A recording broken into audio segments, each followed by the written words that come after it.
story I heard with it was that when World War II started, they stopped making commercial vehicles, so they didn't start making these again until like 46, I think.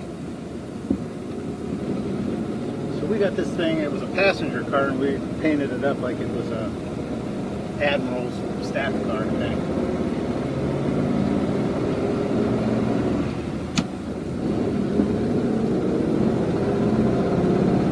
How's your day going? Good.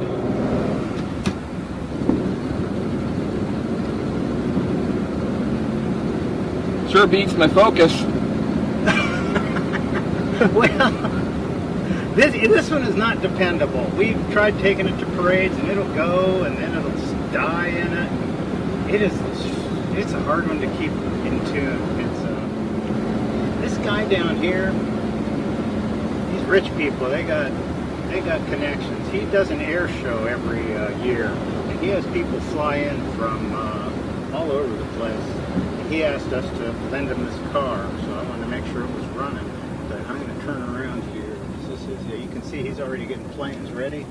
He's got that beach down there, and this P-80, I think that is, must have flown in, or T-33. Sweet.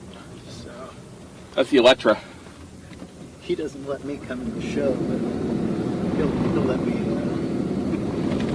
lend him the car. Yes, the Electra, lucky.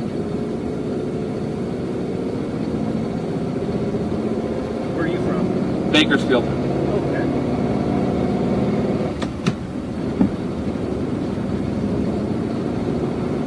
I'm glad you came out to the museum. Thank you.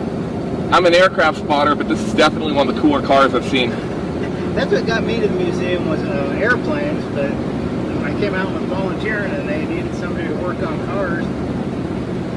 And I guess I'm old enough that I knew how to still do points and stuff like that. I still had auto shop in high school, so I guess that came in handy.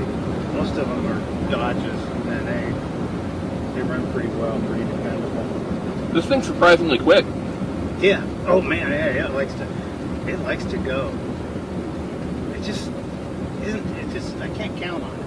And when we do about 5 parades a year, and they're just local, but still, you want to make sure you come back. Where can I drop you? Right here, that's fine. Betsy? Yeah, thanks. Great. I saw you taking the pictures of that. You might